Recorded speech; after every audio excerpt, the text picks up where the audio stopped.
And we are live. Welcome in, everyone, to the Every Point Sports Podcast. I'm Jack Stash from Fantasy Farm Sports. We've got the Old Gamer GK, Greg, with us. How are we? Greg, you're on the clock. Yeah, I know. Pick somebody. No, we have got the NFL draft coming up very quickly. Next Thursday. Thursday it'll be here.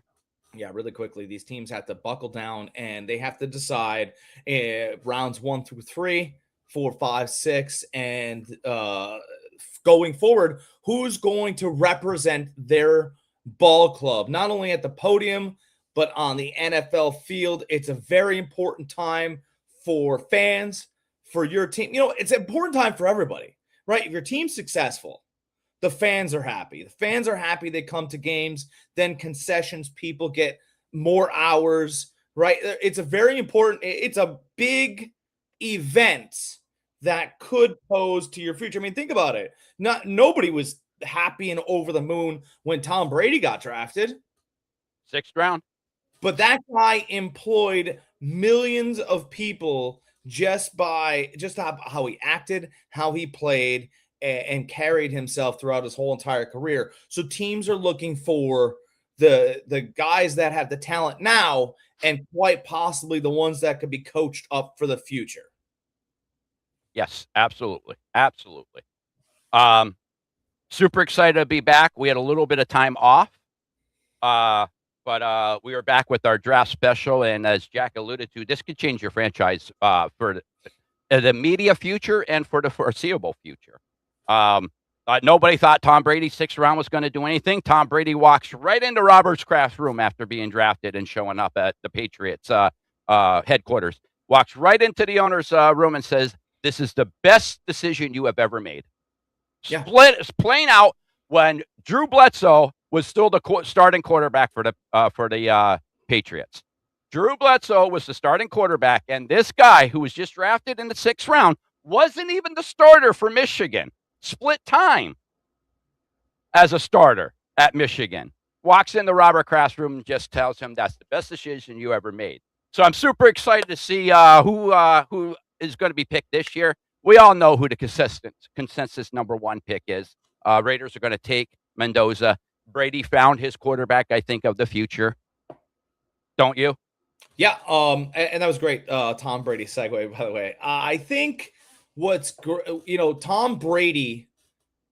First of all, look at Fernando Mendoza, right? Like, look at Tom Brady. Look at Fernando Mendoza. They look the same. Look at Brady's kids. It looks like one of his kids is older. That's who Fernando Mendoza is, and so I think he looks at him as almost, another one of his kids, right? Obviously, he's got Jack and he's got the other children, but he looks like a Brady, right? He looks like a Brady. He's going to put in the work, and you could tell that he's going to put in the work because before he, his illustrious career at Indiana, he was at Cal.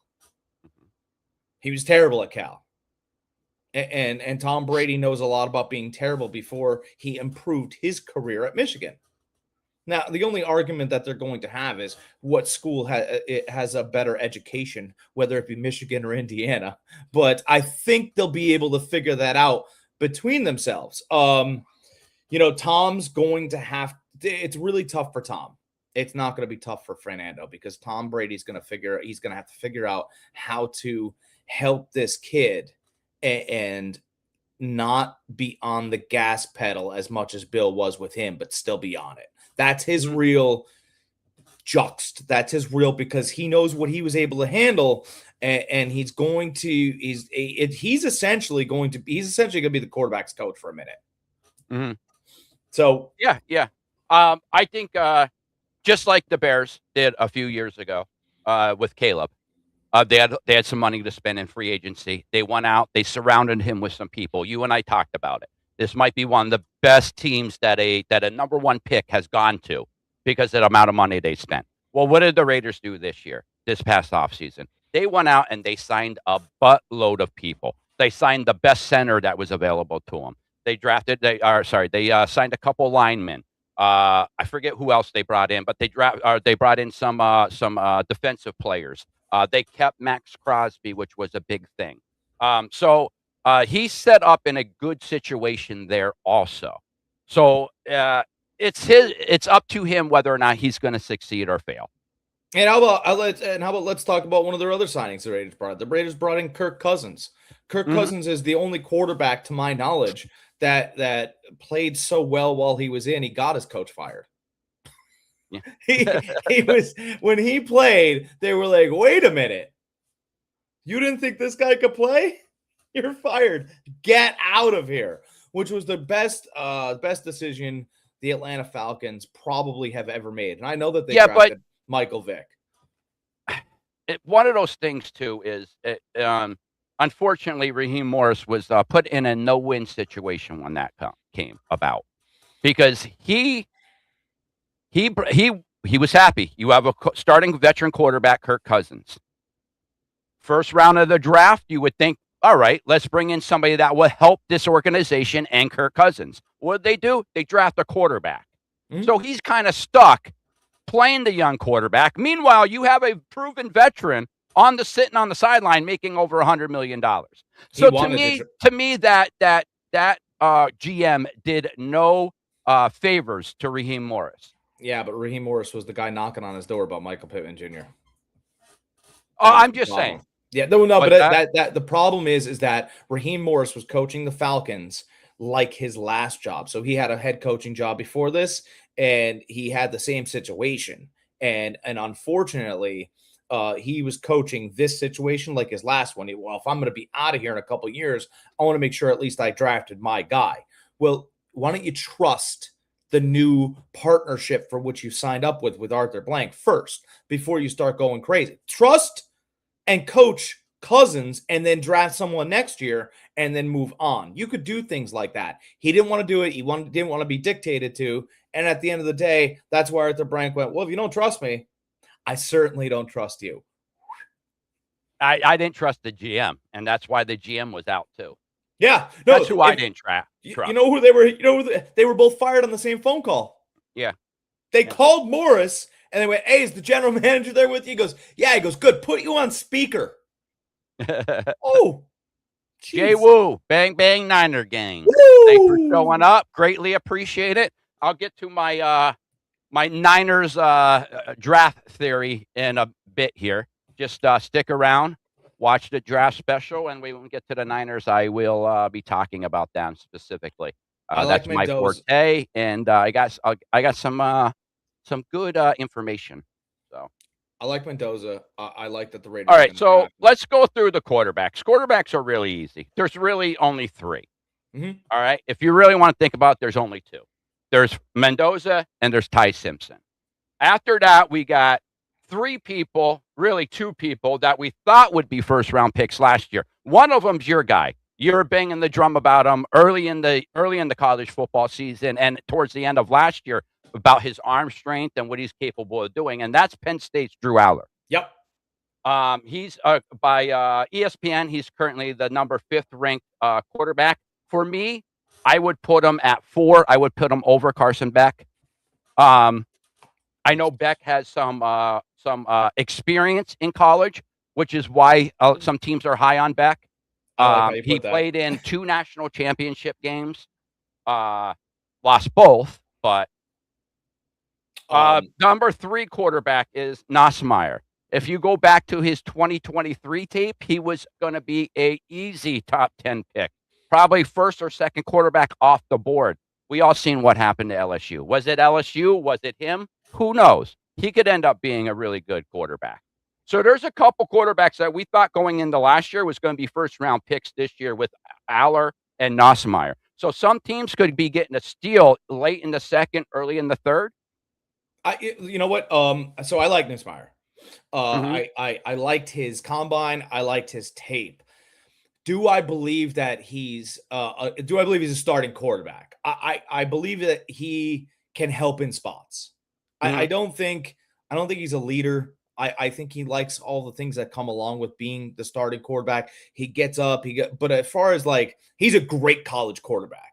He's exactly what you want college quarterback. But if you're not going to be able to ramp that up, I feel like, to me, Nussmeier is Baker Mayfield without the juice. And Baker Mayfield without the juice is just the quarterback. He can make all the throws, but you got to have a little. I don't think he loves it, right? And you could see it almost a little bit at the combine. On the opposite end, Ty Simpson, to me, everybody that's super high on Ty Simpson.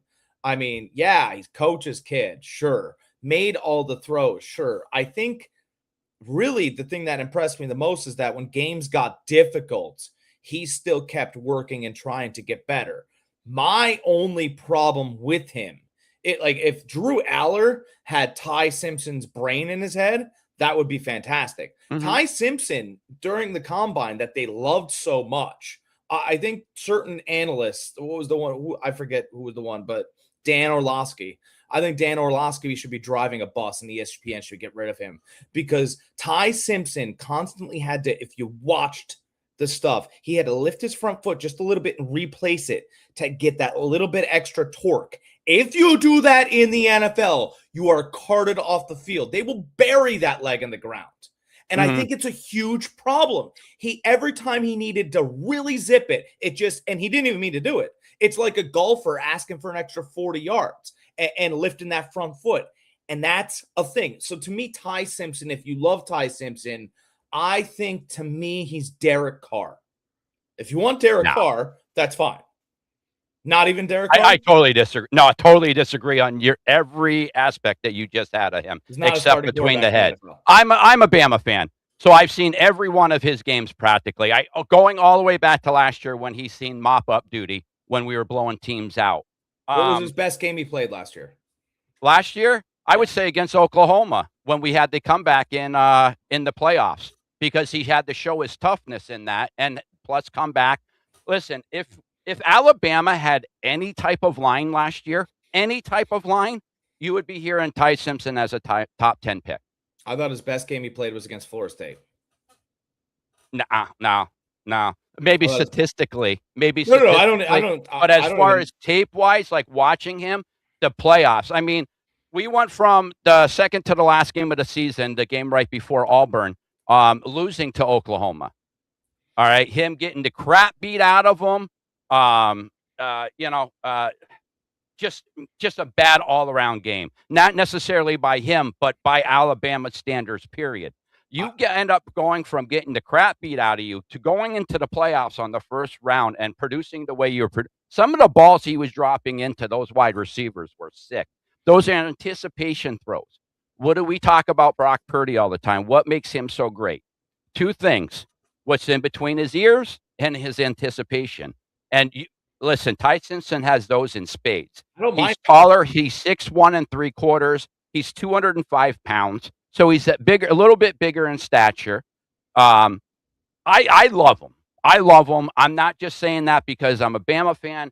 I think his intangibles transition to the next stage, transition to the NFL. I mean, essentially, if he doesn't get Kyle Shanahan and if he didn't go to Alabama, he's a 6th-round draft pick. I agree with that. I do wish that if Drew Aller had the senior season that he would have had, he's got an arm that just he can close his eyes and throw it. I mean, that's my whole thing. Carson Beck to me is a taller. You know who Carson Beck reminds me of? To be quite honest, he reminds me of Brock Osweiler. He's just super tall. Yeah, and 6'5", 233. He just kind of looks like Brock and feels like Brock. And if John Elway was still in the league, he'd get drafted super high, just like Brock Osweiler. I don't think he's got very much talent. This is one of those things that where talent and smarts come into contradiction. Everybody's all about the talent over here. The height, the arm strength, this, that. And then what actually works in NFL? You could have all the talent in the world. We've seen the Tim Couches in the world. We've seen so many first-round picks where they talk about arm strength, how quick they are, how big they are, durability, everything. They end up crapping out in NFL. who always ends up doing well? People that could think.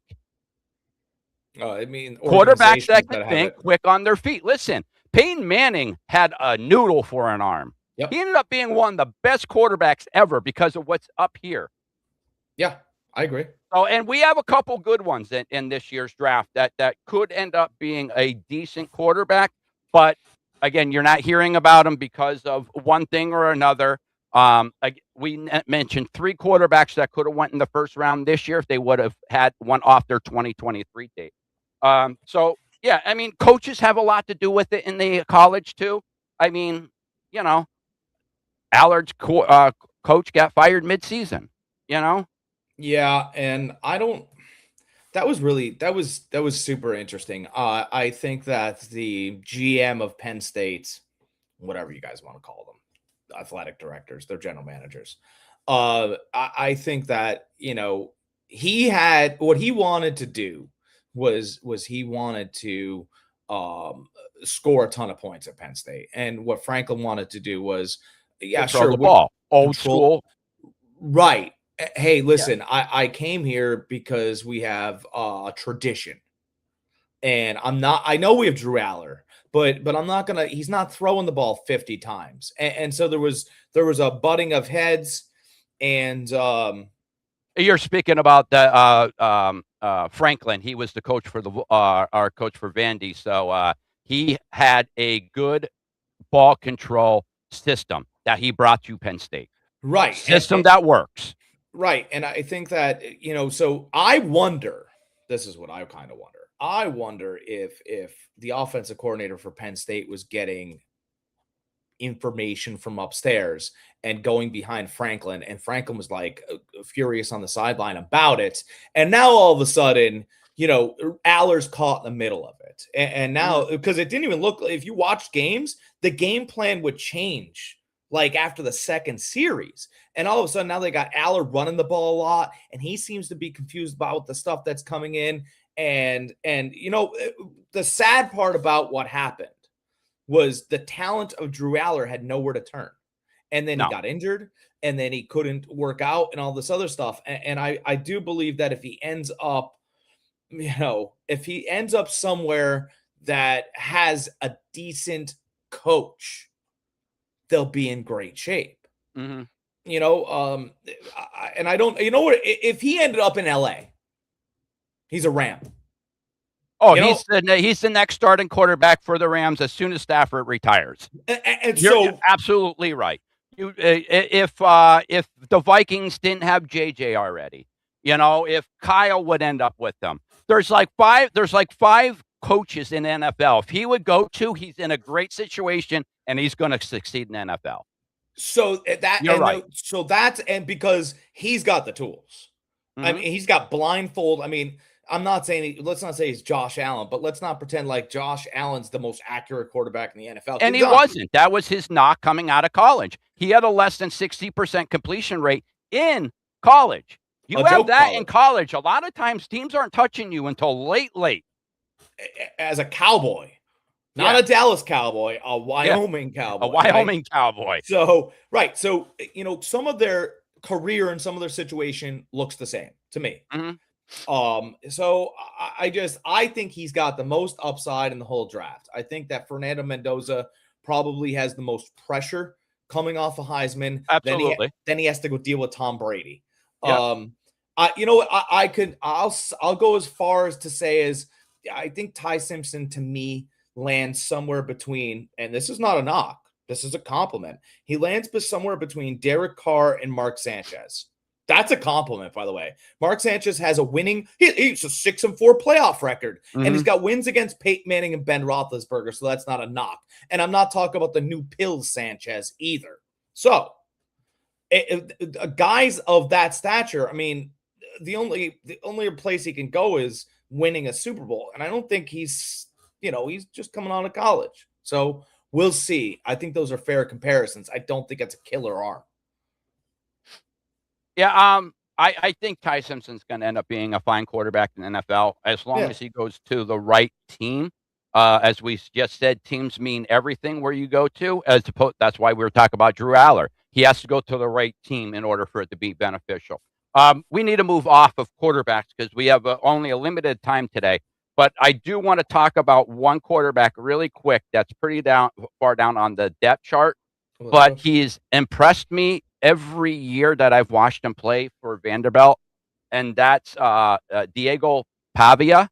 I'm Yeah. not saying he's going to be a great starter, but if you're looking for that guy in like the 5th or 6th round that could come in and be a solid backup quarterback, I think this guy is going to be a great backup quarterback to a fringe solid starter in the NFL. I Yeah. really do. If he would go to, you put him in the Arizona Cardinals, I think he might succeed there. I really do. They have some He's weapons there. He could be himself there. He has a cocky ass attitude. He really does. I don't know if anybody knows anything about him, but I mean, just look up when he didn't win the Heisman. You know, Boston College watch is a his. smart school, right? Yes, very. Boston College Yeah, is a smart school. yeah. That's where Doug Flutie went. Listen, Vandy's a smart school. his intangibles are out of this world. The problem is he's 5'10", 207 pounds. Mhm. That's his problem. He's a very, very small quarterback, but I love this kid. My girlfriend Joy calls him Smiley because the kid always smiles on the football field. He is always smiling. I love that. I love this kid. Listen, he beat my Bama 2 years ago, and it still leaves a bad taste in my mouth, still to this day. But Another short guy that played with a golden helmet was Drew Brees. yeah, Hey, 6 yeah, foot. Purdue. Yeah, is he 6 foot? He's not. He's He not. might maybe with a little bit big sneakers on him, bigger He's shoes on him. He might be 6 foot, but he was yeah. more So 5'11" and something. I think Pavi is fun. But yeah, I love this Pavia guy. Listen, his intangibles are out of this world. He's sneaky athletic. He can run the ball. He is super. I might even say he's the toughest quarterback on this list. Toughest. Yeah, he's tough. I mean, that guy, he would go through defensive tackles to get into that end zone. I love this kid. I really do. If the Niners would end up finding a way to get him on the team, I would be ecstatic. I'd be ecstatic, and not as a starter. We all know Brock Purdy has a little bit of injury problems, here and there. He gets banged up. He's a slighter quarterback. After this year, we're not going to have Jones or Mac Jones on the team. If not this year, he might be traded during the draft. Who knows? But a little inside information, guys. Well, is it coming? It's a possibility, a very strong possibility when the draft starts, because a lot of these teams aren't sold on these quarterbacks as we talked initially. Arizona so this Mac? might be a way to the Niners. I said before it would have to be more than a third. It could be anywhere from a third and a fourth to a late second. Would Arizona do it? That's what they're talking about. So, and the Niners would pull the trigger, I heard. So, and some birdie told me that he already knows Jacoby Brissett. Oh yeah. Yeah, they both know each other. So, anyways, I don't want to spend too much more time on this quarterback situation, but I just wanted to bring his name up really quick. Diego Pavia from Vanderbilt, guys. Keep an eye on him. If your team drafts him, you're getting I don't care that he's a quarterback. You're getting a football player. You're getting a meathead gym rat football player. He eats, breathes, and craps football, and that's what I want. And meat. Craps meat. All right. Now from the quarterback, let's move on to the running back situation.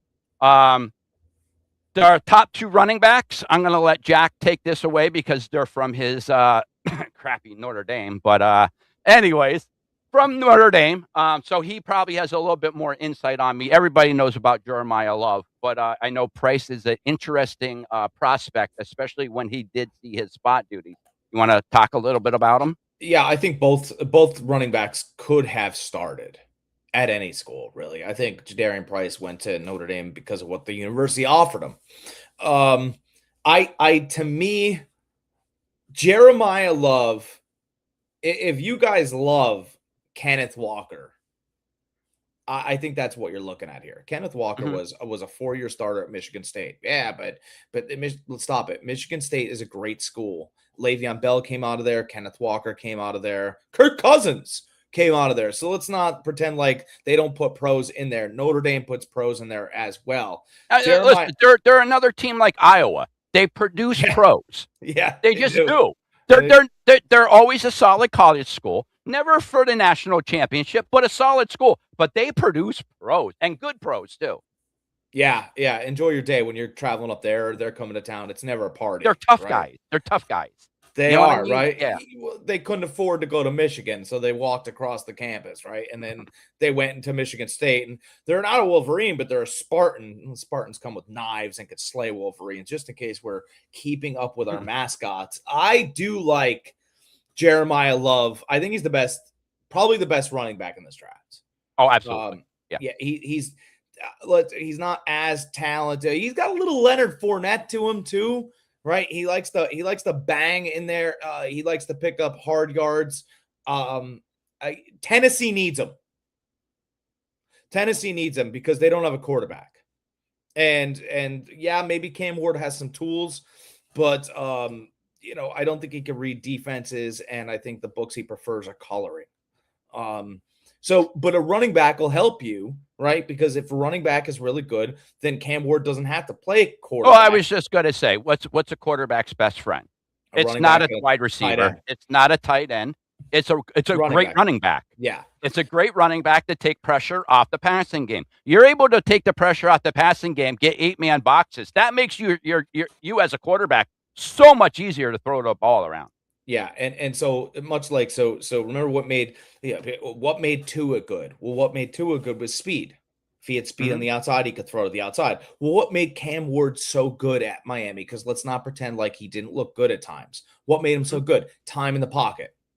Well, how are we going to get him time in the pocket? Good running games, play action, right? So if we can get him back to, we'll never get him back to 6 to 8 second pockets, which he luxuriously had at Miami. But if we can get him down to, no, you just won't, right? But if we can get him to 3 to 5 and get that reaction time up a little bit, he does have the talent. My knock on Cam Ward is he can't see it. Well, if the running back helps him see it a little bit better, by the way, Jeremiah Love, smart.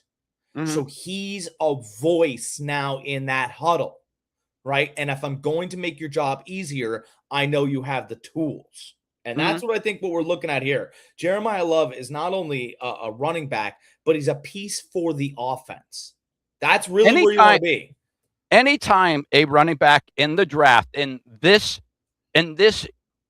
age of the NFL is talked about as a top 5 prospect out of everybody, it's awesome. The guy's unbelievable because running backs are expendable in the NFL anymore. They're just not leaned upon like when we were younger. When we were younger, it was all about if you could get a running back like second, third round pick or third pick, we're drafting him. Yeah, I think it's not like that anymore. You froze up. Oh, sorry. You froze up. What did you say? Back, I think. Yeah, you're back. I think my greatest comp for him is right. It's not when he first came out, but probably a couple years after. It's in between Kenneth Walker and Josh Jacobs. I think those are the runners you're looking at, and he will absolutely bury defenses. He's big, he's strong, he's explosive. I just want to preference this by you said Josh Jacobs, and everybody kind of thinks Josh Jacobs now is just this straight guy in between the tackle runner. That's not what he was when he first came out in the NFL. This guy was like Reggie Bush, almost like with the quickness, lateral quickness. Like he was a first-round pick out of Alabama, but when he wasn't the starter, he wasn't even the starter at Alabama, and he still was a first-round pick. So like that, I just want everybody to preference this by that's not the same Josh Jacobs you're seeing now, the one you're talking about. The one you're talking about was like, you're looking at him, you're like, holy crap, how is he not the starter? Yeah, and they were just I was just watching another draft day special, and they were talking about it, and Josh Jacobs I think he fell to the back of the first round or beginning of the second. I'm just like, you guys are hilarious. Back of the first. Yeah. So yeah, I really like Jeremiah Love. I think that his value is as high as it should be. He's been not being overvalued, and Tennessee is going to need a leader like him in the huddle. And then we'll see what happens with all the other chips in Tennessee as they may fall. You said you liked, who did you like? The next one is his backup. It's very rare where you see the number 1 and number 2 rated running backs from the same team. And Jordan Price is the second rated running back by far. Consistence all around. NFL draft boards, ESPN draft boards, Barstool sports draft boards, they all have consistent Jeremiah 1, Jordan Price 2. Yeah. And he's seen spot duty. And when he's seen spot duty, he averaged over 5.8 yards per carry. Yeah. Yeah. I mean, absolute beast. And my guy that I think he's definitely fallen. And I like, I'm a Notre Dame, but I like Penn State football as well. Nicholas Singleton. Mm-hmm. I think Nicholas Singleton can provide more for your football team. If you needed the guy to play fullback, I think he could find a way to play fullback somehow. He's a one-cut runner. He cuts once, and he's north and south. He's not going to dance around back there, nothing like that. He's 6 foot, 219 pounds, so the guy has some size to him, you know. But yeah, no, you're right. He's not a big flashy runner back there. He's not going to go sideline to sideline, but he's going to make that cut and just hit that hole. Right. And so he's fallen or slid, should I say, because he broke one of his metatarsals. He broke one of his toes on his foot. So he couldn't cut. He couldn't perform all those other things. It happens, right? So whatever. My NFL comp for him, Sony Michel. That's a nice comp. Right. The only thing with the running, I get you. He's sneaky receiver out of the backfield. He had a hair under 1,000 yards this year receiving. I don't think too many people realize that. They think of him, like we just said, one cut runner, north and south. But the guy has some sneaky good hands. So the Penn State really took advantage of that this year. He was almost 1,000-yard receiver. Yeah, or like a Michelle, or like almost because he's been discredited over, but like Kenneth Gainwell. If he would have ended up somewhere with like the 49ers, like watch out. Watch out, because he needs a coach that knows how to use him. He's in Tampa this year. It's somebody that knows how to use them. He's in Tampa this year, and if you think Frank Bucky Irving's going to third-round pick, absolutely, third best running back ever according to rushing yards. Well, so I'm just saying, you look at NFL, you look at the record books. He's number 3. Here's what I want to put. I want to put Frank Gore in the Hall of Fame based on longevity. The guy, people forget about he had some great years for us when we sucked. During our Mike Nolan years, Jim Tomsula years, Chip Kelly. Mike Nolan was okay. Jim Tomsula was terrible. You know? Mike Nolan looks like he put a football team out there once in a while. Go ahead. Real quick, Jack went over the 3 quarter running backs. Pretty much they're 1 through 4. My guy is Mike Washington Jr. out of Arkansas. Guy is 6'1", 223 pounds. My comp on him, Ricky Waters. Oh. I don't know if you guys remember him or not. Running Ricky Waters was a hell of a running back for the 49ers and for the Eagles. He's quick. He has very good lateral movement. His knock on him, he's not really good in pass protection, but you can learn that. He started off at JUCO College. He ended up at Buffalo. Didn't really do much in those 2 places, which was kind of weird that he ended up at Arkansas because he didn't do much in those 2 places. So he ended up in Arkansas, probably better coaching, better people around him, able to show his skill set. So I really like him. I think he's going to end up being a really good running back. We talked about Allard being a hair under 1,000 yards and having good hands. Well, Mike Washington has excellent hands. Excellent hands. If he wasn't a running back, he'd be a small wide receiver. Huh. All right. I like that. So I shouldn't say small wide receiver because the guy is 6'1", so it's not really small. But yeah, that's my guy. Guy is very strong. Like, you are not going to arm tackle this guy.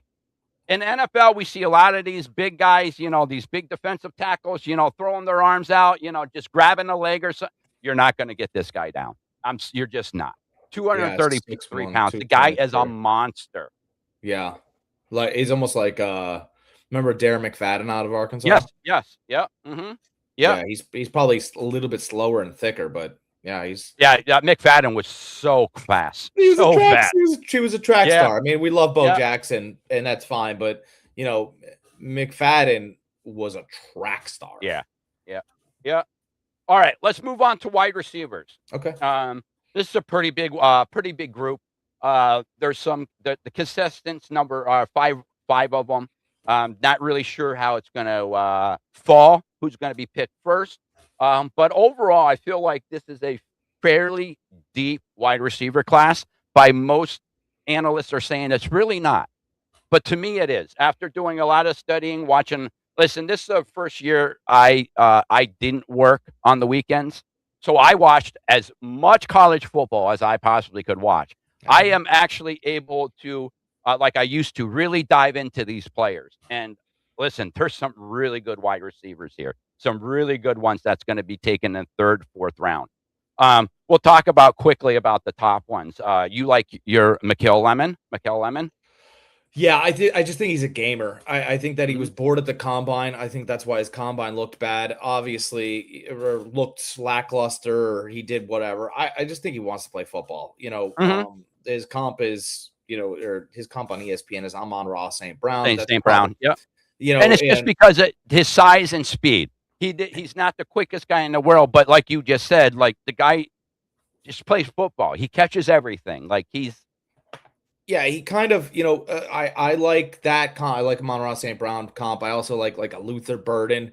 Like, in whatever, they're going to be bored, but when they have to go one-on-one against somebody, and that somebody, Golden Tate a little bit, right? Remember Mhm. Golden Tate? Like, Yeah. he'd get out there and just, you're like, this guy. But he's got heart and he flies, and in the middle of the game, that's where he really excels. That's where I think he's better than everybody else. I know Carnell Tate from Ohio State and these other guys. I actually, my number one is him, and my number two is Amari Cooper. I think he does Mhm. more things than people really see. Every contested ball he seems to get to, Mhm. and he's bulky, right? So to me, he's almost like a Hines Ward. He's a great blocking receiver. So if you're just going to run the ball a lot, he's going to contribute. Like Mhm. he blows the cornerbacks away, and he makes it he'll block a linebacker the best he can. He's pretty thick. You know who he's the type of receiver Shanahan drools over Yeah, because of what you just said, the blocking capability.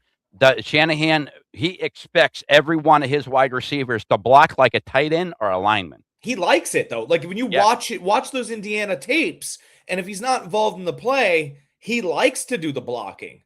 So he's not all about taking the ball. He'll get the passes, but he really likes doing the blocking work and whatever. He just doesn't have this kind of speed or that kind of speed. He's almost like a power forward in basketball. He does the blocking, he boxes out, and at the end of the game, you're like, all right, 15 and 15. That's gonna work. And if there's games where he goes off, it's fine, where he gives you 30 points. But if not, hey pal, I need the 15 rebounds. Mhm. I need the blocking. I need the pushouts. I think he's a great receiver. I think he's number two, and I don't care about the speed. Yeah, I agree. He's my number 2 wide receiver on the board. I just wanna talk a minute, just real quick, Mikael Lemon, one thing I wanna talk about him, and, people on the podcast probably don't hear, analysts talk about it too much, but for, corners and for wide receivers especially, it's called spatial awareness. Knowing without seeing, feeling what's around you. Knowing what's around you, knowing some people call it creating separation. I call it spatial awareness. Knowing what's around you, knowing what you need to get to catch that ball, knowing what you need to get that route ran, whether you're going to rub him and then just break to the outside.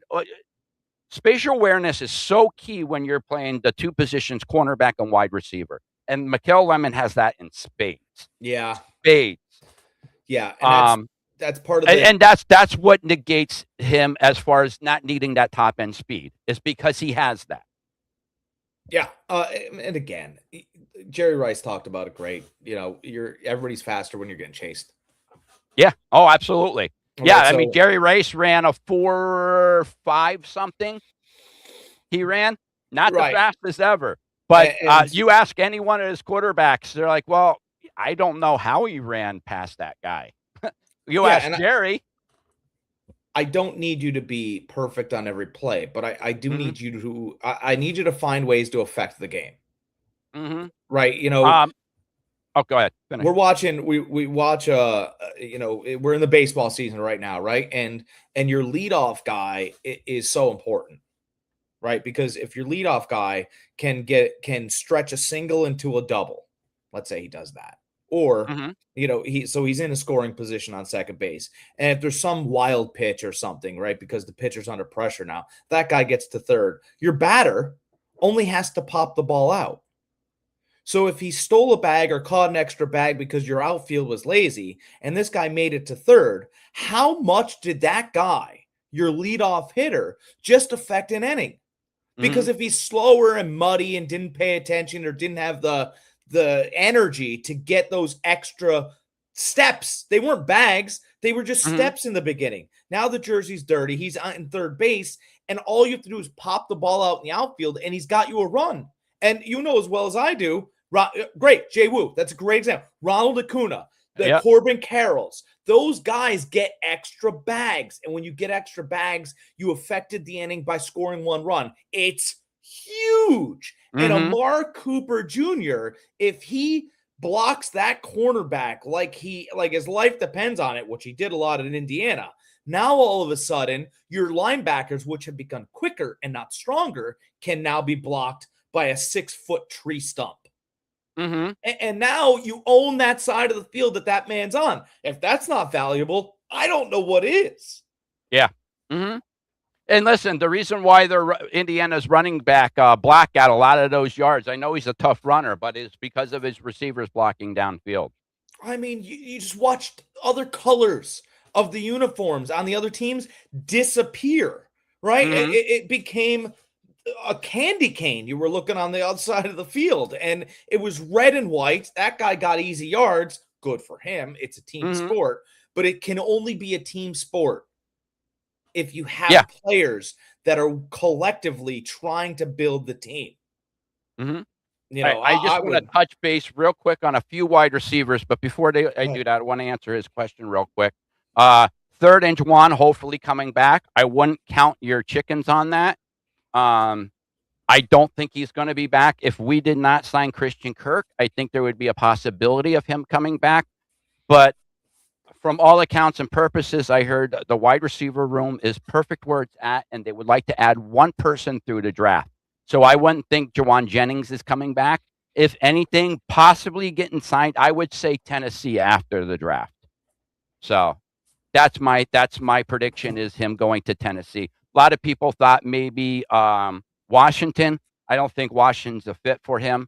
I still think Brandon Ayuk is a strong possibility in Washington, but the 49ers are going to play hardball and keep him all the way to September 1st is when he's due his first money roster bonus by the 49ers. So the 49ers, if they don't trade Ayuk, they're keeping him until September 1st. They're being petty, and I'm all for it. Be petty. Be petty. Okay, enough on that. Let me just really quick touch on some yeah, go ahead. wide receivers here. Carnell Tate, Jack and I both like him. We think he's going to be a very good pro from Ohio State. I don't want to keep beating a dead horse with these guys. Same guys you guys have heard. Every announcer talking, every analyst talking. Casey's Concepcion, another good wide receiver. Comp is Debo Samuels. My problem with him is he has this past year, he had a 17% drop rate. That's my issue with him. One of my draft crushes is Bernard from Alabama. Guy is sneaky good. He runs great crisp routes. And Bama used him out of the backfield too. I don't know if people realize that, but when games got tight and a little tough to move the ball, they did bring him out from the backfield to pick up that third down are going for like 4th and 3. So the guy is versatile. Yeah. Two of my big draft crushes is this Ted Hurst from Georgia State. He started off at JUCO. He went to Buffalo, and now he's at Georgia State. The guy is 6'5". Yeah, 6'4", Yeah, 206. I'm 6'4", showing. 206 pounds. He ran a 4.36, 4.3 something 40. He ran. Guy is huge and fast. I think of him more like a Scanling. What was his name? Van Scanling. Valdez Yeah, Scantling. that's it. That's what he reminds me of. Has the size, the speed, just doesn't catch the ball all the time. So I really like him. And another guy that I like that everybody forgot about, and if you went back to your 2023 tape, he was Concess's first round pick, and that's Chris Bell from Louisville. He had an ACL injury this year, but anybody that you talked to before this year, he was a first round pick. Chris Bell, I think, is going to end up being a stud in the NFL. And by ESPN, he's the 16th ranked wide receiver. But keep those names in mind, guys. One other guy that, and I'm only bringing him up really quick because they say he's going to be better than his brother, and the Niners took him with their with the fourth overall pick a few years ago, and that's Lance. Good old Lance's brother is is coming out in the NFL. His name is Bryce Lance. He's a wide receiver. He's 6'3", 204 pounds. Played for North Dakota State, just like his brother. But they said his brother's he's good. He ran a 4.3 40. So, yeah, I guess the only knock here I'm reading Mhm. from another publication is that he tends to catch the ball with his body. Yeah. But I mean, all you do is, as a coaching staff, is every time he goes to catch the ball with his body, punch him in his belly. That's it. They said they say the same thing about Casey Kempchion also, is that he catches the ball with his body, which leads to those 17% drop rate this year. Boston does it all the time. Yeah. You were saying that. Denzel Boston, to me, Mhm. it shouldn't even be ranked in the top 20 receivers. He's by ESPN standards, he's fourth. Guy, real quick, I know everybody's saying Jordan Tyson. What about him, guys? You're going to be lucky in NFL if you get about 4 games out of a year with this guy. Listen, the guy, talent-wise, the best. Talent-wise, the guy is a human joystick when he has the ball in his hands. He can't stay healthy. I am not even putting him on my draft board. Not even putting him on my draft board. You know how sometimes I say in fantasy football, I don't even have him on my draft board. I'm not drafting him. I was like that with Mixon for years. I was like, nope, not putting him on my draft board. He's not even in my running back. I don't even have him. I don't care if I can get him in the 6th round. I'm not drafting him. That's how I am with this guy. What's that? What if you got him in the 8th round? No, I'm not drafting. He's not on my board. Well, you can buy a board from anywhere. You can go shopping. I'm just simply making a statement that he is not on my board. Injury issues is a huge, huge concern with this guy. And one analyst said it the best. He said he's from Arizona State. He goes, those guys, they get hurt by attack. Oh, yeah, that's interesting. This guy doesn't hold the toughness of Arizona State's players very highly. I don't know too much about this analyst. I don't know if he's from a rival of Arizona State or not, but I am just simply relaying information. He's probably from Arizona. Yeah.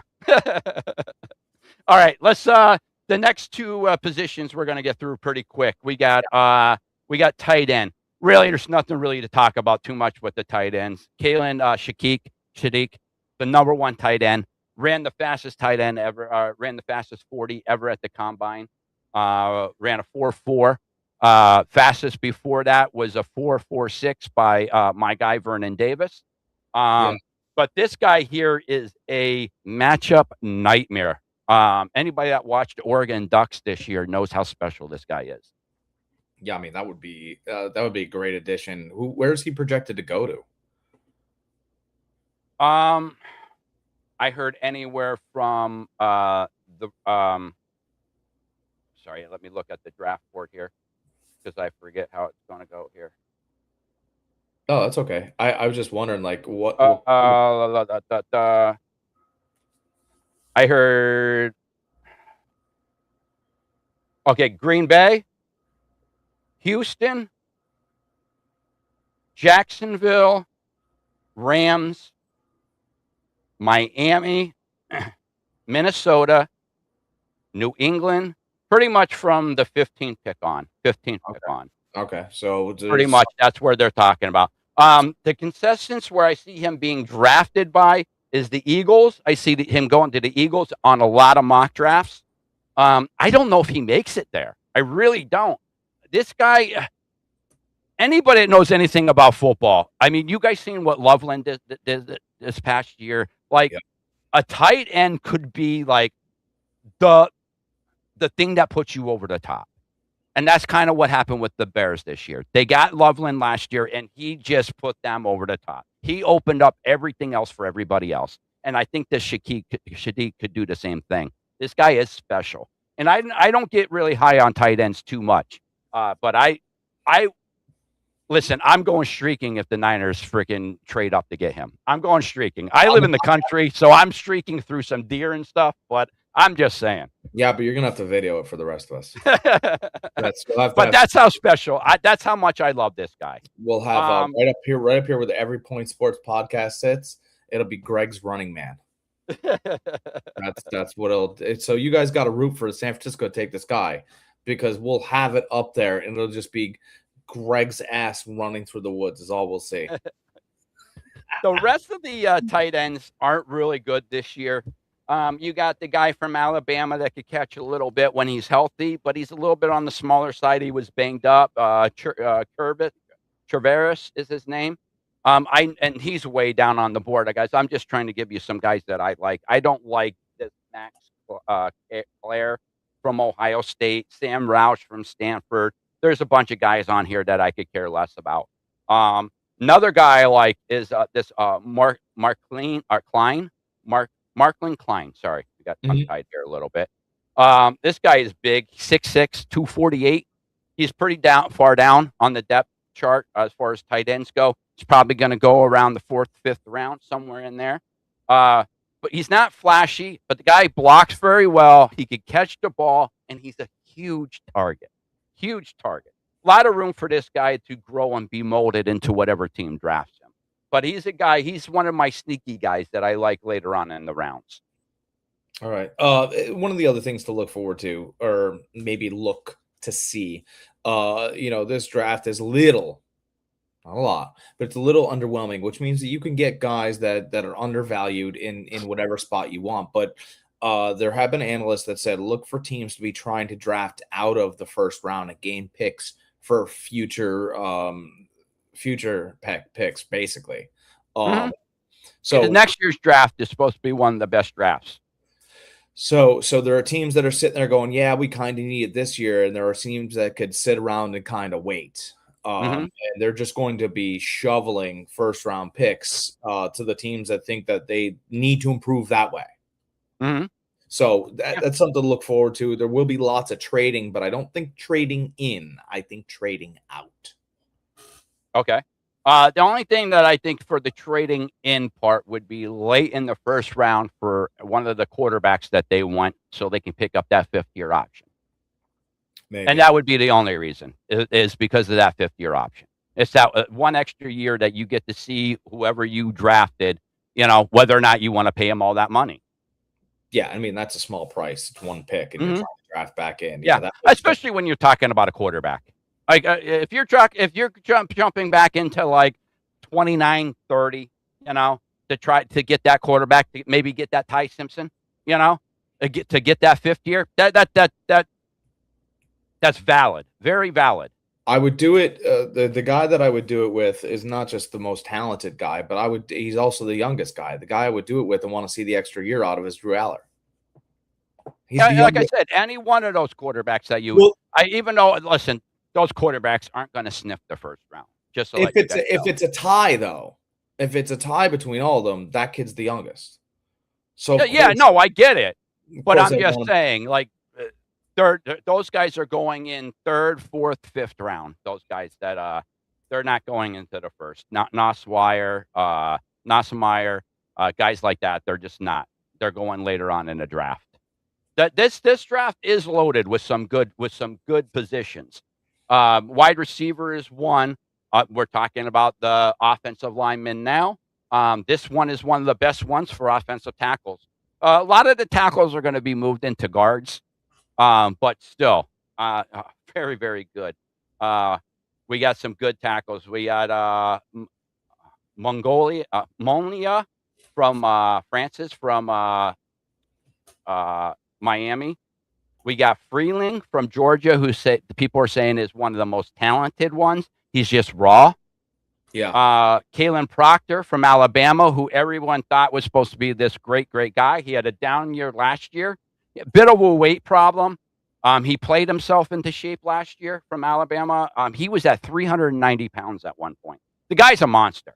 Yeah. We got Fano from Utah, Lumu from Utah. Fano is going to probably kick into guard. Lomu is a good tackle prospect. Mm-hmm. We talked about Arizona State players and about that one guy that said that they're not tough or anything. This is probably my pure draft crush. He's from Arizona State, left tackle, Max in here, Angor. He's Nigerian, I want to say. Yeah, it's Max and Hieracor. Thank you. You're good. Guy didn't start playing until his what was it? He never played in high school. He didn't play until he started college. All right. Didn't play until he started college, and he's already going to be drafted. Like, that is unreal to me. The guy, physical tools unmatched in this. Unmatched. He's 6'6", 320 pounds. Guy is a monster for a tackle. Athleticism out the yin yang. He ran a 4.91 40. All right, guy's so quick. His split, his 10-yard split was the second quickest for an offensive tackle in combine history. I can't remember what it was, but I remember it was the second quickest. The guy is raw. You can't bring him in. You're not going to start him right away. You're not. And if you do, he's going to make a lot of mistakes. Remember, this guy has only 4 years of playing football. 4 years. So this guy, I would love the 49ers to draft him, take over for Trent Williams next year. I mean, that would be awesome for us. But this guy is my draft crush. Feels like a Raiders pick. It does, doesn't it? It does. I was thinking that too. I could see him in a Raiders uniform. It's out in the desert. You can move him to different positions. He's super athletic. He doesn't know enough to say that he's not going to do that because he just started playing. I mean, like you just said, he feels like a Raiders player. He's already in the desert. He does, but I really, really want my Niners to draft him. I really do. I love this guy. Write him a letter. He's still got time to answer letters. You know, I'll make a phone call. Hi, Max. This is Greg. You don't know me, but I'm your draft. You're my draft. But guys, just to let you know, offensive tackle is deep this year. Miami has both of their tackles. One of them's going to be moved into guard. That's going to be drafted. For linemen, this is really good. We're going to have to get through this pretty quick here because I know you need to get going. Yeah. We got guards next. Hold on. Sorry, guys. I'm just trying to look here real quick. This guy, I can't pronounce his name, but the Penn State guy, Oline. Oh, Leno. I can't even pronounce his first name, so I'm not even going to try. The first guy, it's Olavia Vega. There we go. Okay. This guy has not allowed a sack the whole year. This is the guy I was talking about, the guard that hasn't allowed a sack all year. He is consensus number one guard. Guy is phenomenal. He overpowers you. He could pass, block like nobody else, and he can pull like nobody else for the run game. So this guy here, if you're looking for a plug-and-play guard, right off rip, could play left guard, right guard, wherever you want for him. So I love this guy. Yeah, he's a big dude. We got a couple other guys. Guy from Duke, Brian Parker II. He's supposed to be really good. He's rated down a little bit further. Inez Cooper from Miami, another good one. Listen, Miami just had one of the best lines in the league in college football this year. So anybody from Miami that's going to be drafted, look at that. They're going to play pretty good for you. Centers, we'll move to center. A lot of your guards, tackles could play center. Some of the guys that out here, Henich from Kansas State. We talked about Iowa players making really good pros, really good NFL players. They have a really good center coming out, Logan Jones. Centers usually go around the third round. So how do you draft the first prospect, though?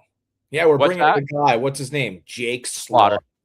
Jake Slaughter. Oh, I'll tell you what. The name alone, you need to draft just because of the name. That's what I'm saying. We need some Slaughter on our team. Another thing I wanted to talk real quick about the guards in this year's draft. A lot of them are, a lot of times linemen are timid. They're smart. People think of them as meatheads, but they're really smart guys. They really are.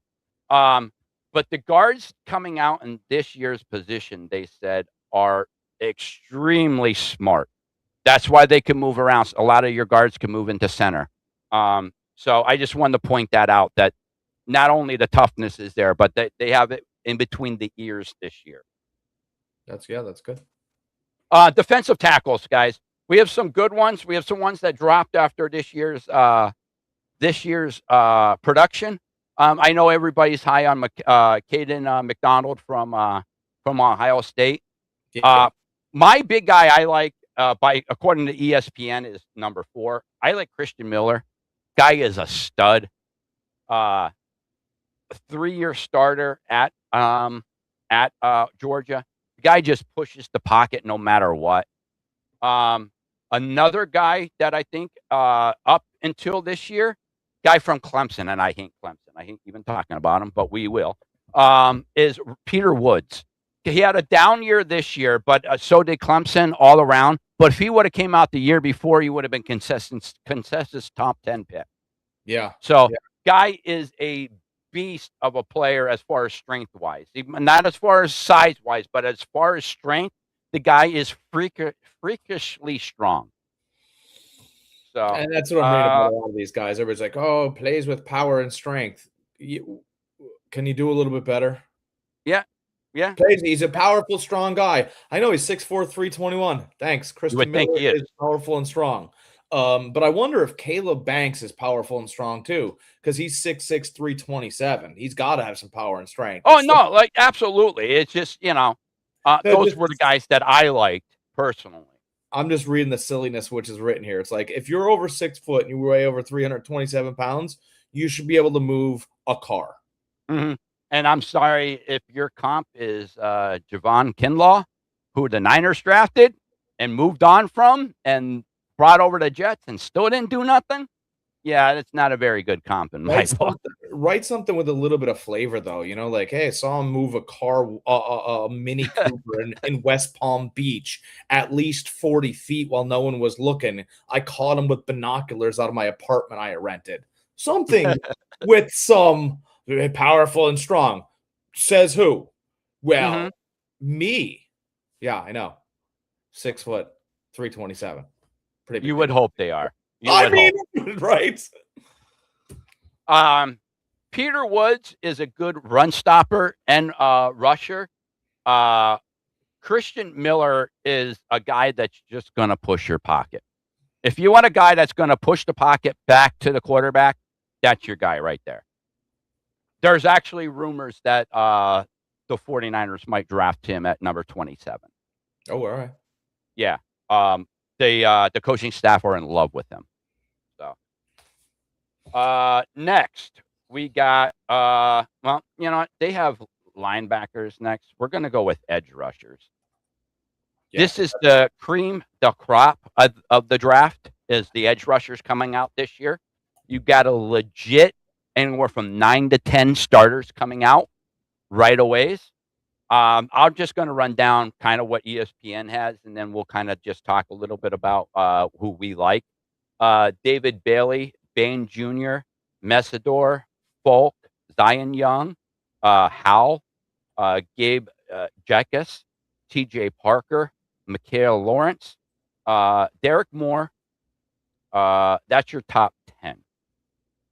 We'll even go with 11, R. Mason Thomas from Oklahoma, because he did come on late in the year.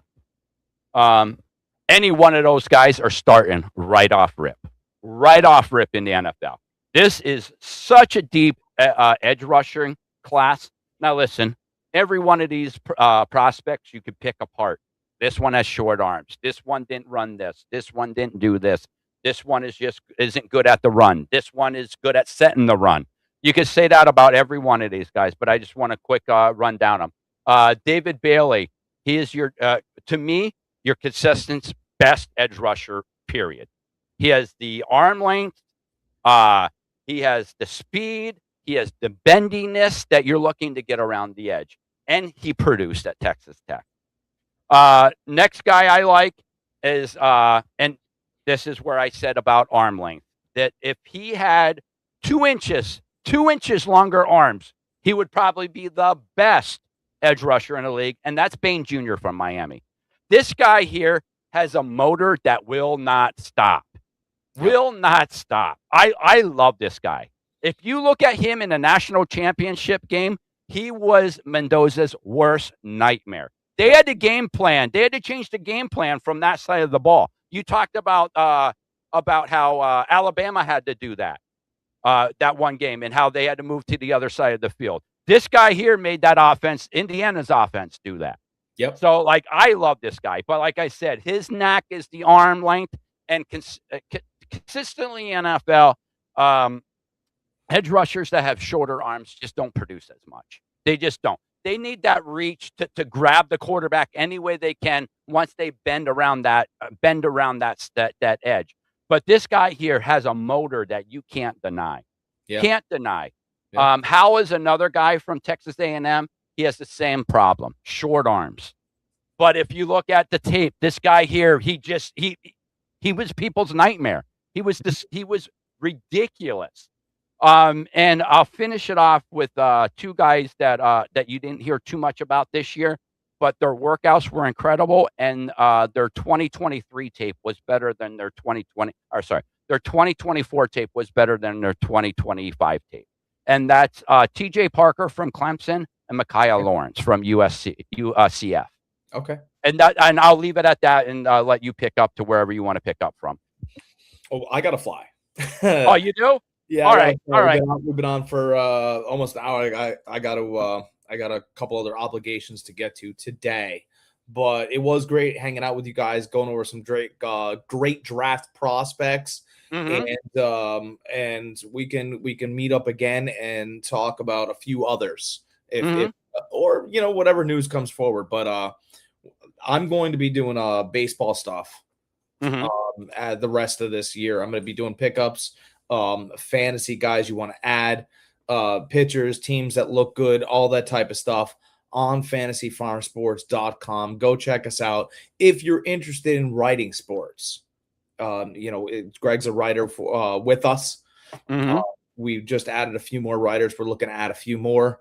And the way we do things is you come in, you contribute, and if we do certain other things, then you can contribute even further. Mm-hmm. But that's where we're at right now. Yep. And you can even show up on the podcast. You got Yeah. something to say, you got some good knowledge you want to drop, or a specific team that we're talking about or player, and you want to just pop in for a little bit, you can. You know? pop in, pop out. You want to stay for the whole thing and put your knowledge in? You can. You know, we're all for it. Pop in and pop out. I got to pop out for today. All right, guys. Jack's gonna go. I'm gonna stick around and go over corners and safeties, and then give you guys my my throwdown on who I think's gonna go where real quick. Jack and I will be back next Sunday. Okay. Yeah, absolutely. All right. All right, guys. Have a good one, Jack. Sunday. You talk Sunday. All right. All right, guys. It's just me now. All right. Let's see here. Let's see if we can center this here.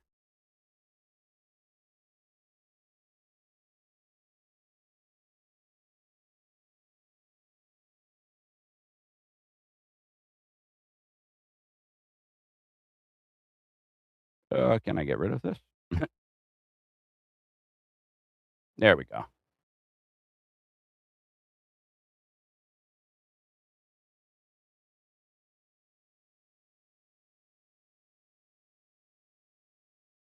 There we go. All right, guys. Let's see here.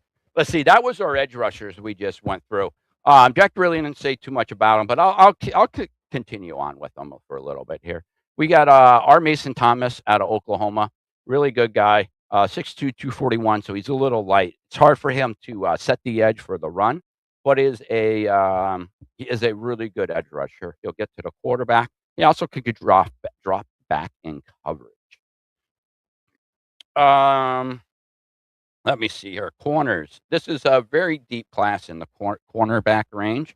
We got 4 of them that are really, really consistently probably good. You can make an argument could go in the first round, but they won't. They'll go in first, second round. We got Delane from LSU, probably the best corner on the board. We got McCoy from Tennessee. Terrell from Clemson, who is his brother plays in the NFL. AJ Terrell, he's a corner also. Colton Hood from Tennessee. All those guys are your top 4 corners. I feel like they're really good. Another guy that you guys want to keep an eye on is from the national championship team, Indiana. He's the ranked 9 corner. I have him more up towards like 4 or 5, and that's D'Angelo Pons. He's a little smaller as a corner, but he's really, really good. Always finds a way to be around the ball. He is a bit undersized at 5'9", 182 pounds. So that's a knock on him. But I mean, he followed Cignetti all the way from James Madison to Indiana. So if Kurt Cignetti liked him, I'm sure the NFL would. Next, we got safeties. This is a position that the 49ers need also. Caleb Downs consensus #1 safety in the league. He's going to be top 10 pick easily. We got Oregon safety, Thieneman. He's rumored to be possibly going to the Vikings. Vikings are looking for a safety, so possibility of him going there. And let's see here. We got McNeil Warren from Toledo. He's more of a coverage safety. He's really good. And then you have a bunch of other safeties on here, but the guy I want to talk a little bit about is the athletic safety from South Carolina, Jalen Kilgore.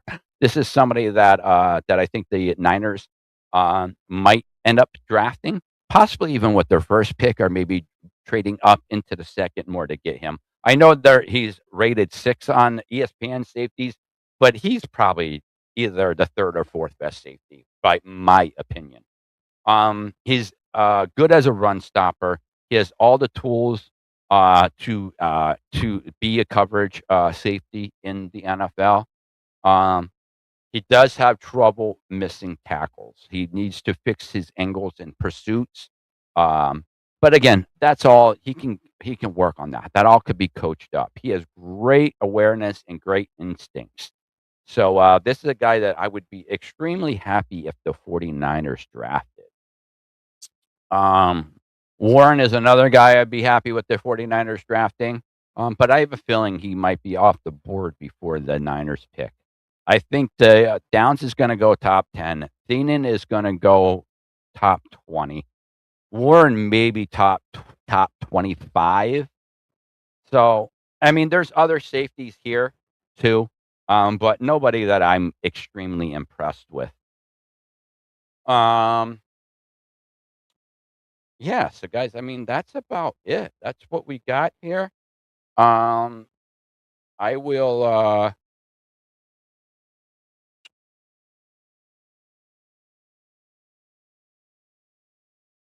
1 second, guys. Let's try to do something here.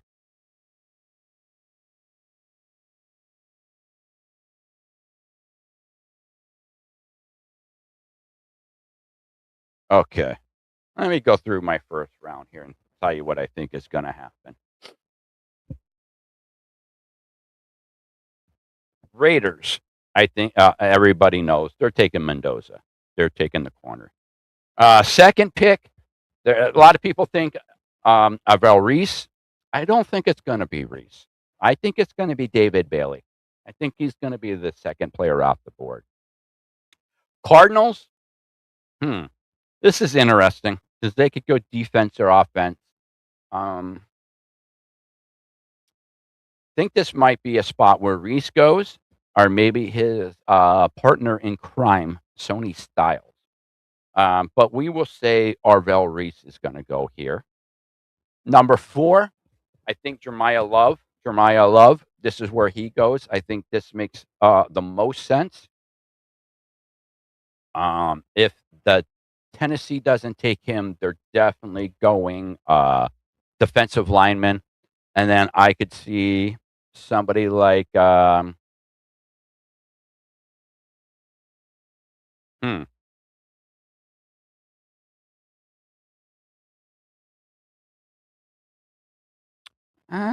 don't know if I see a defensive lineman going with that number 2. I mean, an edge rusher, I should say. David Bailey, I think, is going number 2. I mean, I don't think Bain goes there because of his short arm. So we'll take edge right off the board there for them. We're just one pick. Jeremiah Love going to the Tennessee Titans. Number 5, if Jeremiah Love doesn't go there, he will be going to the Giants. But other than that, Giants are going to depend on whether or not they could trade Lawrence away. If Lawrence comes back, and then I don't think they're going defense. I think they might go offensive line, which at that point I think they take Molinuga from Miami, offensive tackle. But if Lawrence is traded away, I think they go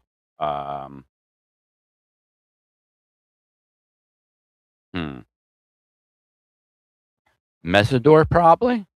A good possibility Mesidor goes there. I mean, I know that's a bit high. I mean, you know what? I shouldn't even say that. No, they're going either if Jeremiah Love is gone, they're going probably Sony Styles or Reese. Actually, you know, Reese is going there. We're just gonna go Reese. Next we got the Browns. Browns are either gonna go Tate, Sony Styles. I would say Tate or Sony Styles. Let's see here. We got Washington. Washington will be going. I want to say if Styles is still there, they're definitely taking him.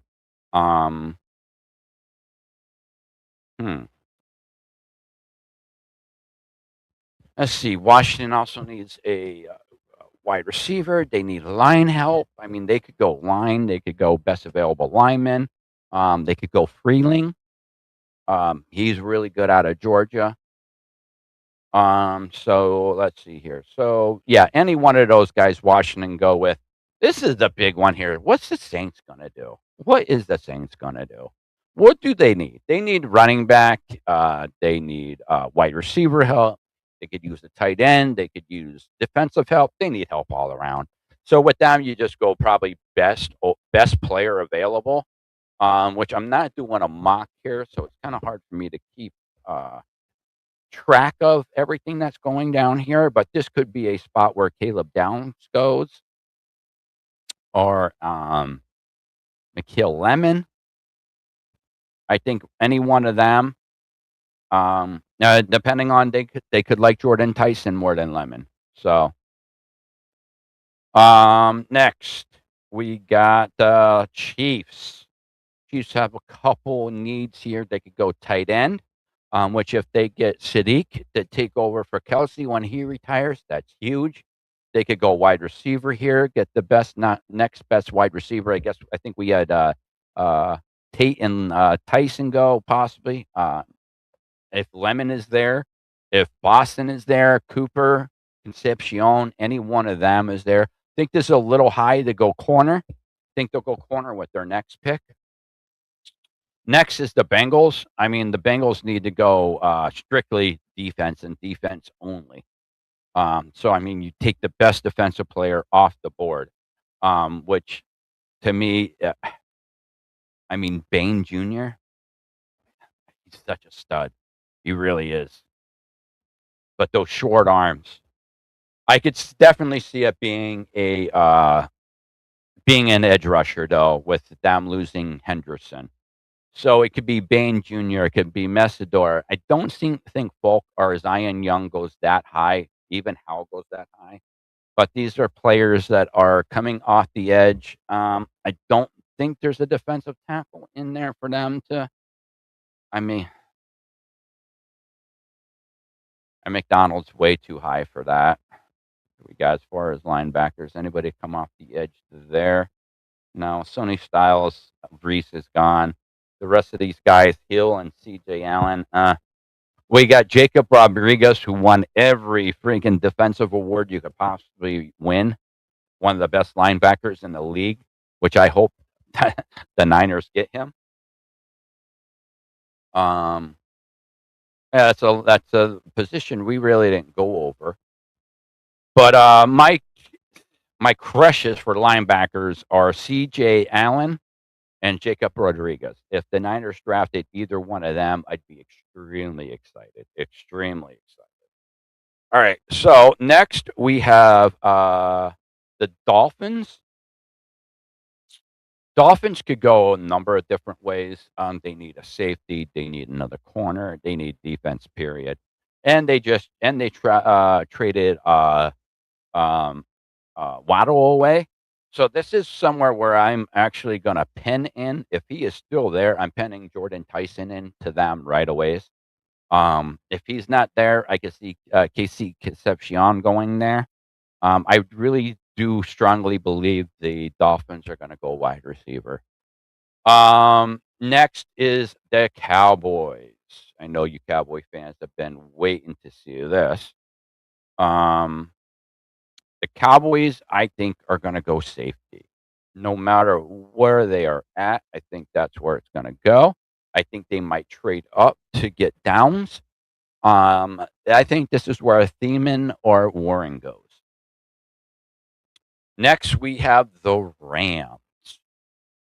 Rams just got a corner, so they don't need to go there, even though they could go corner here and really solidify that backfield with McDuffie that they brought in as a free agent.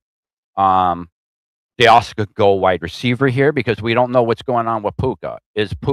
Are they going to resign Puka to a large contract like the Jigma got from Seattle? But with all the off the field issues and stuff like that going on with Puka, listen, they're not all bad, but he did bite a woman, and he had some anti-Semitic slurs that happened, this and that. Not slurs. I want movements, whatever he did. He's trying to get his streaming, his social media stuff up in to the forefront, which the forefront should be his NFL career. But he wants to be known for more than that, I guess. So, I mean, they could end up going wide receiver and taking the best wide receiver off the board. We will see what happens. They also could go offensive line. I mean, at 13, I mean, if no offensive linemen or even guards have gone off, I mean, Freeling could still be there. I don't think Proctor's. I don't like him as a first round pick. I really don't. I'm a Bama fan. I don't. Um, I mean, they could go guard. I mean, with this the guy from Penn State.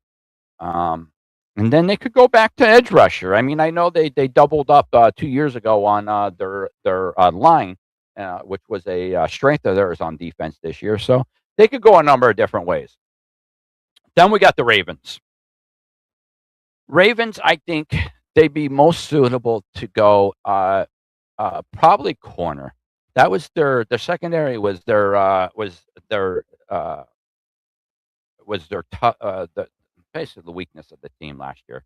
So I mean, they could go Delane if he's still on the board, McCoy, Terrell, Hood. They can go at any number of directions. They can go best corner available. They could go best defensive lineman available. They go Woods or something like that.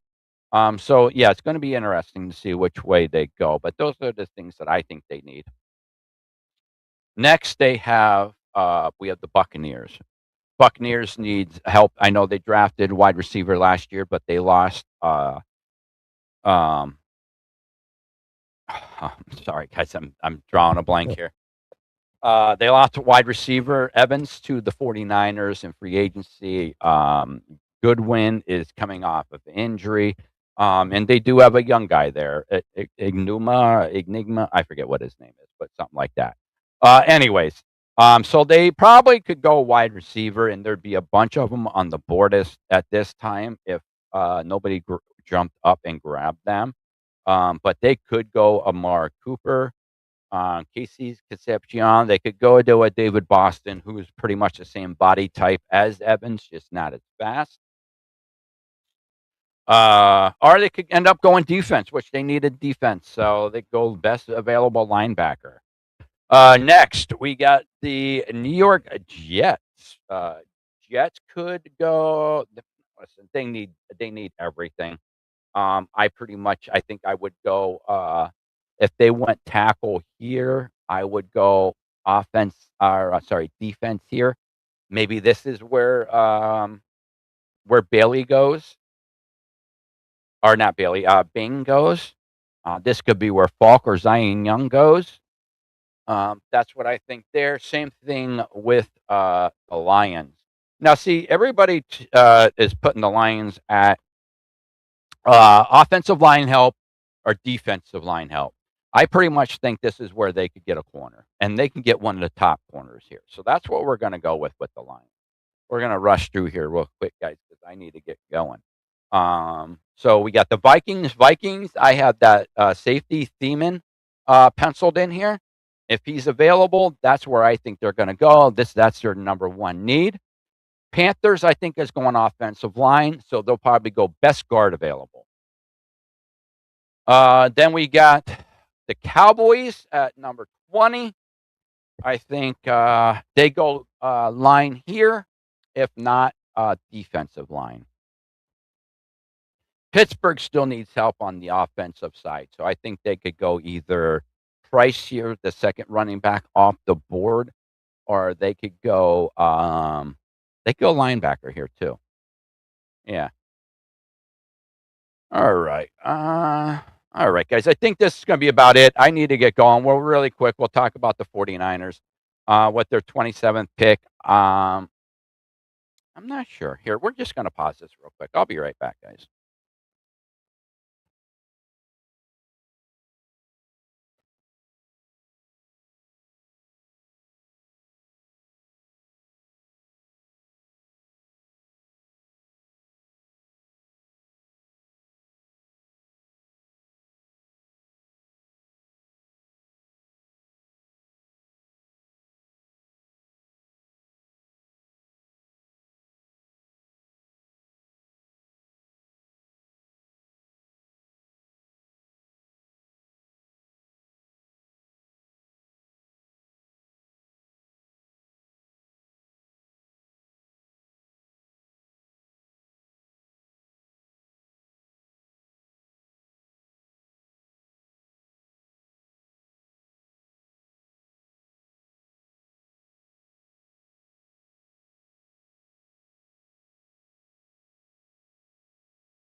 All right, guys, we are back. All right, let's pick up to where we were here. The Chargers. All right, the Chargers go in a bunch of different directions. They could go wide receiver because they need another weapon on offense. But with all the trouble that they had on their offensive line when everybody got hurt, I think that's where they go. I think they go offensive guard or maybe offensive tackle, somebody that they're going to move into guard that can also play offensive tackle if anybody gets hurt. Um, Next pick is the Eagles. This is going to be interesting. This is going to be whether or not they trade A.J. Brown away. If they go wide receiver here, chances are they're going to be trading A.J. Brown. But personally, I think this is probably where they could solidify their line a little bit. I know a lot of people have them going wide receiver here, possibly defense. But I think this is somewhere where they could pick up best guard available or best offensive tackle available. Let's see here. Next, we got the Browns again on the board. It all really depends on what they do with their first pick. I think we had them taking a wide receiver, I think. I can't remember. This, I think, is somewhere where they could go. I can't remember. I wish we did a mock draft here so I could remember where they go. If they didn't go offensive line, this is where they go wide receiver. If they went offensive line or defensive line before, this is where they'll take a wide receiver here. They need some more weapons on that offense. Jerry Jeudy just isn't a guy that catches the ball consistent enough. They have what's his name, Fadden, that tight end. He's really good. They need some more weapons though. Next, we got the Bears. The Bears. Bears need a couple different positions. I think probably they're going to go defense. They'll go probably best defensive line available. Or they could even go corner. Listen, this is a corner, very deep corner draft. They could get the third or fourth, probably third best corner off the board at this time. Bills, same thing. They need defense help bad, really bad. I think this is where they could go linebacker here. I think you take the best linebacker available, which, I mean, linebackers available at this point, I mean, maybe this is where C.J. Allen goes, Anthony Hill Jr. from Texas, maybe. Like I said, I really like Jacob Rodriguez from Texas Tech. Let's see here. Next, we got my Niners. This is going to be interesting with my Niners because this is going to be dependent on whether or not with the Trent Williams situation. If we resign Trent Williams for the next year or two, and I think we could go a number of different ways. We could go wide receiver here. I know we just signed two of them in free agency. I said we signed Christian Kirk. We signed Mike Evans. But this could be a one where we because we're not really happy with Ricky Pearsall. He's been injury prone. When he's on the field, we really like him, but I think the staff feels like that was a mistake taking him in the first round because he just can't stay on the field. So this could be definitely a spot where we pick up our a wide receiver for the future. But this could be a spot where we get an offensive tackle. I mean, Proctor could go to us. Fano is going to move in the guard. Lumo could fall to us. That guy from Arizona State that I was talking about, who doesn't have that much experience, that Inor Aknar, he could end up going. So I'm pretty excited. I know a couple draft rushes the 49ers have. Peter Woods, I heard they like. Christian Miller, A.J. Allen, I heard they like. I heard they like, what was the safety they like? Kilgore, I heard they like. Warren is another guy I heard they like. Safety is a big need. We really need a coverage safety because in Mustafa, we have somebody that can come down and knock him in the box, but we need somebody that could cover. So Niners could go a couple different ways. It really is going to depend a lot on the Trent Williams situation. If we end up trading Trent Williams away, we are definitely going offensive tackle here. Next, we have the Houston Texans. This is a spot where they're dumb if they don't go offensive line. You take the best available, either guard or offensive tackle here. Kansas City, this is where either they pick up if they drafted Sadiq with their first pick, this is where they get a corner to replace McDuffie. Dolphins are up on the board again because they traded Waddle away. I think I had them going wide receiver with their first pick. They could go safety because they lost Fitzgerald there. Fitzpatrick. Can't remember the name. Fitzpatrick, I think was the name. Played for Alabama. So they could go there. They could go corner, especially where I think their first pick, they're going to go wide receiver. Next, we got the Patriots. This is where I think the Patriots are probably going to go defense here, but I really, really think they need to go line. They need to take best available lineman here. They really need to find somebody to take over for Campbell on that left side, I think it was. He was atrocious throughout the playoffs. Horrible. And they really need to solidify that up for Drake May. And then with the final pick of the draft, we have Seattle Seahawks.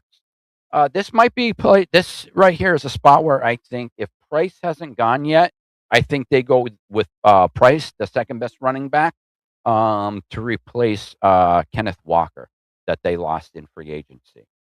Now I did this without thinking about any trade stuff like that. I think I'm with Jack. I think there's going to be a lot of trades in this year's draft.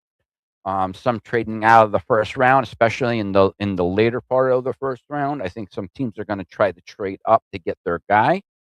But yeah, this is going to be a very interesting draft. I think a lot of teams have a lot of needs. There's a lot of needs, specific needs too. So I am excited to see the first and second round, see where each team is going to go, see where my Niners go. And there's some free agents still out there too. So a lot of these guys are going to get signed right after the draft.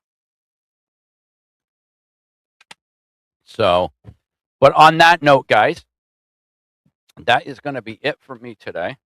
Let me see here. I need to look at my fantasy baseball lineup quick. I hope I didn't forget to set it. Probably some of the games are going already.